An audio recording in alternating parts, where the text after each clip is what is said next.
Howdy, partners, and welcome, ladies and gentlemen. Good morning, good afternoon, good evening, depending on where you all are in the world.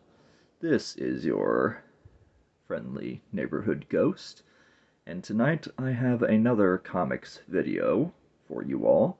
Today, I'm going to be talking about a character that I have started reading recently, and that is the Western hero or anti-hero, depending on how you want to look at it and who you ask, the bounty hunter Jonah Hex. My experience with this character started with the really crappy Josh Brolin live-action movie that also starred Megan Fox. That was sort of a guilty pleasure movie, and that was the first time I ever was familiar with the character. My second and third time hearing about and seeing the character was through the Batman the Animated Series episode Showdown, and the first part of the Once and Future Thing Justice League episode, where Green Lantern, Wonder Woman, and Batman travel back to the past and meet a younger Jonah Hex, El Diablo, and Bat Lash. So getting the pre-text out of the way, I thought I'd pick up some of his comics. And what better run to read than the Justin Gray and Jimmy Palmiotti run. And that writing team also came back to write the New 52 All-Star Western book. Now, I don't know if they wrote the whole run. I only have the first handful of issues here in this pile up front. I'll show you guys here in a sec. But I have a small chunk of the first run, which is what I'll be showing you here. The 3 issues in the back and this stack up here I got from the eBay seller Pleasant View Comics. I'd highly recommend, if you're wanting to get some comics for a decent price, to head over and check him out. And the second set behind this one I picked up from my local comic book store. So with that being said, let's get right into it. Starting here from the second pile, I have All-Star Western magazine, issue 2. I don't have much context for this run other than finding out that, of course, the New 52 was a soft reboot of the DC universe, and all characters got a whole new start.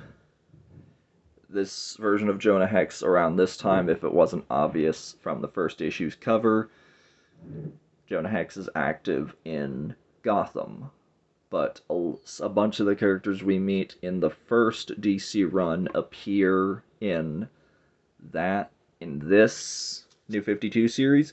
We also see incarnations of Hawkman and Hawkgirl in the form of Nighthawk and Cinnamon, who also made an appearance in the Legends of Tomorrow TV show, as did Jonah Hex.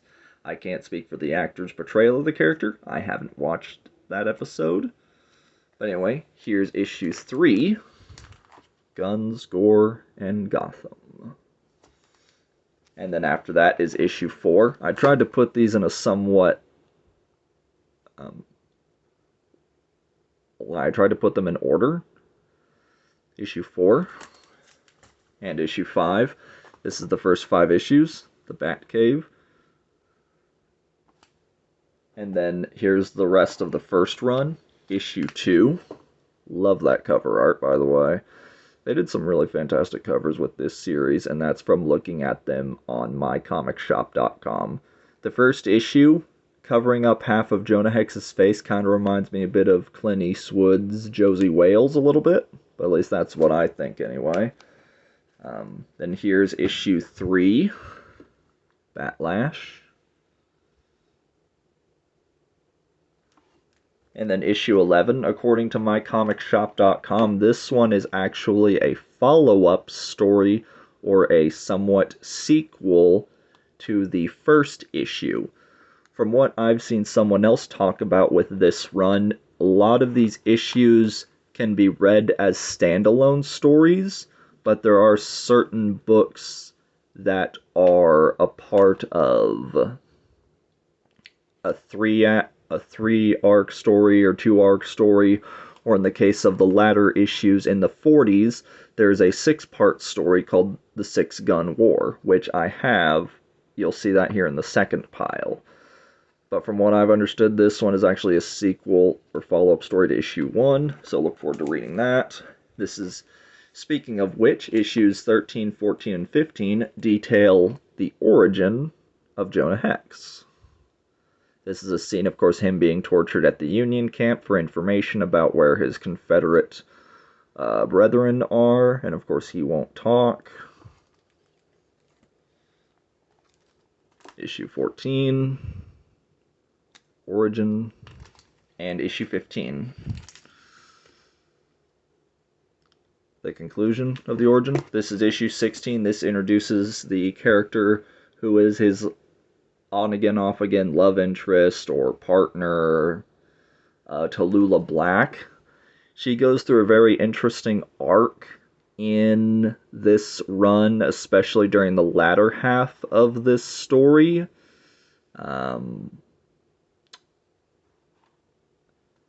They sort of have like a will they, won't they relationship, but they are lovers. And we see something very interesting happen to her, but it's also quite tragic in and around issue 50. I should not and will not go further into that because I will give that issue its own dedicated video because of a very big thing that happens to her character. This is issue 25. This is an interesting story because this is an older Jonah Hex. Jonah Hex is quite the interesting character here, taking a quick break in a sec. Jonah Hex is an interesting character because he is one of the very few DC characters that we ever get to see a definitive beginning or birth year when he was born and the day he dies. Because unlike most characters, it's a nebulous, oh, he died for a little while and then comes back, but oh no, we actually see Jonah Hex die. He dies in 1904, he's in his late 60s, he's playing cards at a table, and he gets shot as he's putting on his glasses to check his cards. I say all that with knowledge of the Jonah Hex series that was written during the 70s, and that was like a little over 90-some issues.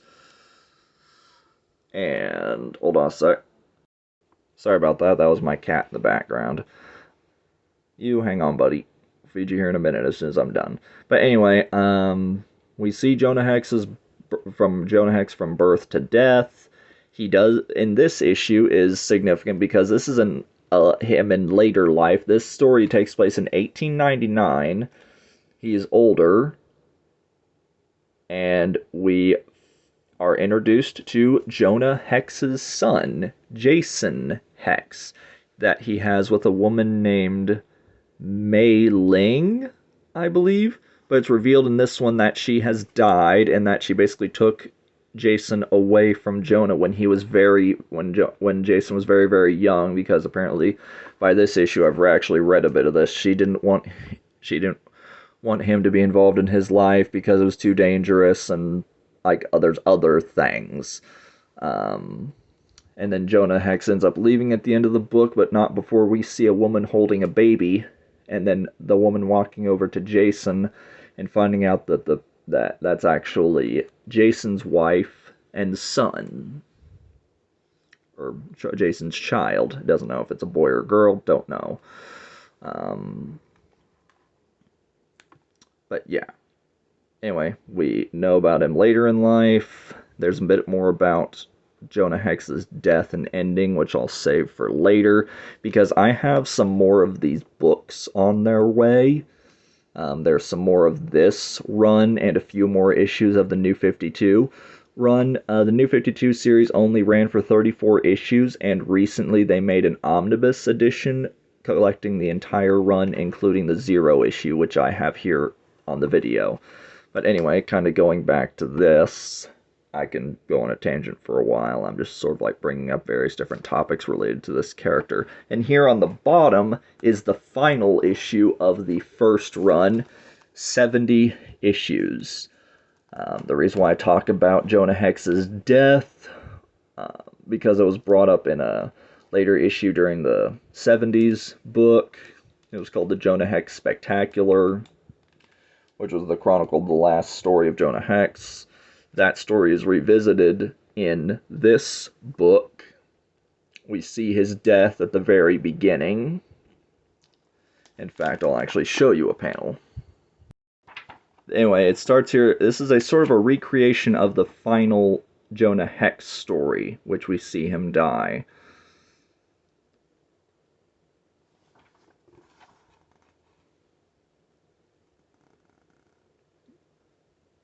I don't understand this. I never have. This is how you think it ended, by being shot by George Barrow. And then the story goes really differently from here. Basically, Jonah Hex is dying, and he's basically like, goes through a sort of like a spirit journey as it's described. You said it yourself, Jonah, and I quote, "Lord only knows how an ordinary cuss like me ever managed to live to be 66 years old. Jeb Turnbull, what happened? Am I dead?" It's the same thing over and over, Jonah. When will you make it stop? And then it shows him young again.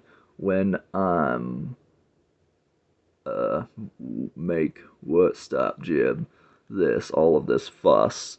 Fun fact, it's retconned in the New 52 book. Apparently they also revisit this story as well, that the young person here with Jonah is actually the real Jonah, having gone to the current DC continuity. He gets his face fixed, comes back with Tallulah, and it's a whole story there. I won't go into all of that because I don't want to spoil everything, but needless to say, this story is a massive retcon. This is another incarnation with Jonah, El Diablo, Batlash, Mei Ling, and we see Tallulah there on the side with her baby, because this is supposed to imply that her kid survived. Spoilers. Anyway, he meets one of his children. I never did get a name. Would you name me? Just kind of show you the story. It's supposed to be Tallulah, his and Tallulah's kid, because I kind of alluded to something in issue 50. There's him and Tallulah, her scar here on her stomach. Again, I'll revisit this book when I get issue 50, because that's one of the ones I picked up in the next book. Yeah, I'll just show you the end of this book. He wakes up, he's okay, he's cured, or not cured, but he recovers from his injuries. Apparently, in reality, he got sick, or had a fever. He was something. Something happened to him. You give me a goodbye kiss now. You're a horse's ass, you know that. I'll see you around Tallulah, if you're lucky. I don't know if this story is still taking the stance that Tallulah is pregnant and she's leaving, or if she's already had her child and they're sort of resolving that issue. But anyway, this was the end of the book, but yet here we see the child again. So in reality, the real question is Jonah Hex dead? And he's just enjoying the afterlife, or like this is his afterlife, or if this is a dream. Free to make up your own mind about it. But that's how this series ended. And it'll be in a sec, we will get on with this next set. And here we are with the rest of it. Some of these first two books at the top are the first two issues of the first and third DC Vertigo run. This first one is Jonah Hex Two Gun Mojo, which this was a 5-issue miniseries.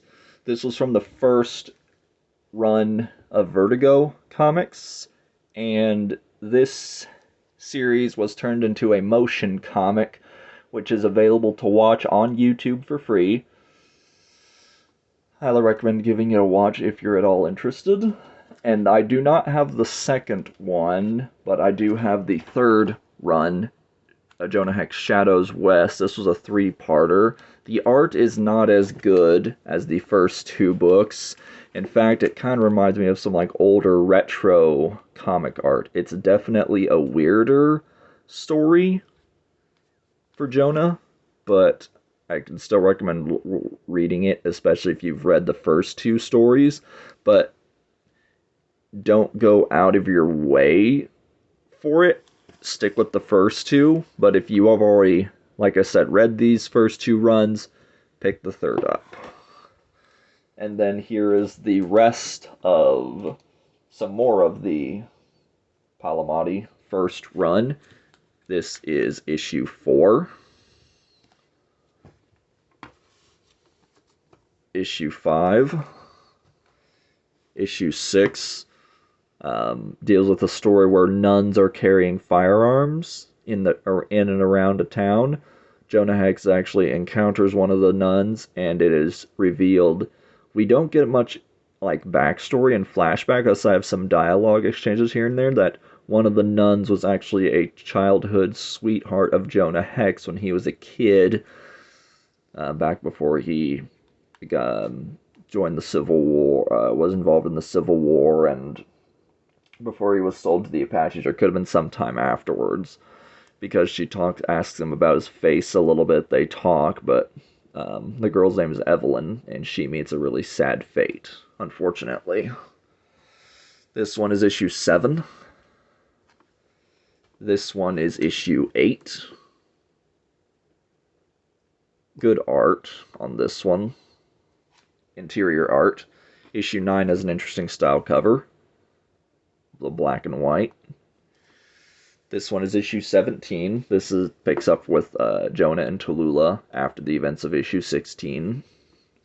This is issue 36. We get some more backstory on Jonah during the Civil War with this one. And then this is issue 37. Then issue 43. This book is interesting. The art is amazing on this run. The first chunk of this story is all silent. All you get is action and just art. It's not till like the middle and end of this book do you start getting dialogue. The woman here in this one, her name's Kate.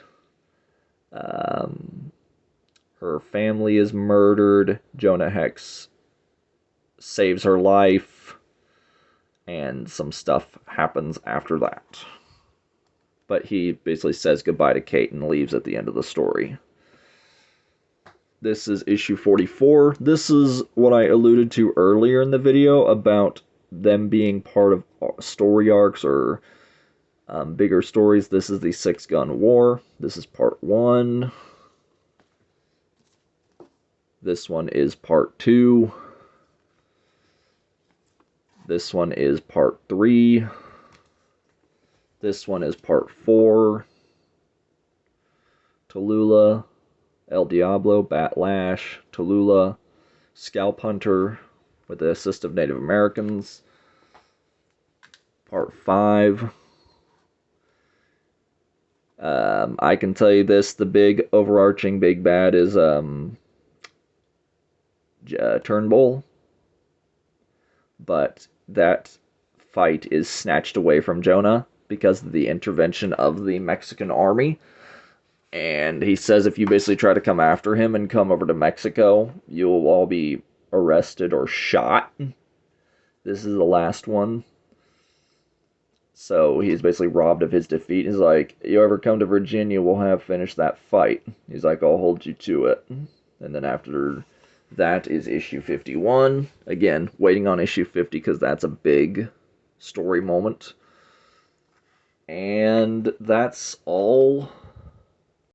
And that's all for this video. I will be doing a follow-up video where I show the rest of the books when they come in. And until then, let me know which run from Jonah Hex you enjoyed. Did you pick up any of these and read them, or did you read the 70s book? I understand there's also a mini-series where this is either post-Crisis, I believe, where Jonah Hex is transported to the future, sort of like in a Mad Max style type world, and he gets a really weird looking outfit. It was called Hex. I have never read that book. I only heard about it while doing research into the different Jonah Hex comics before this video. But until then, do all those normal YouTube things. Be sure to like, comment below your favorite Jonah Hex run, and be sure to subscribe and click that bell notification and turn those settings on to all, and I will see you all next time. Goodbye for now.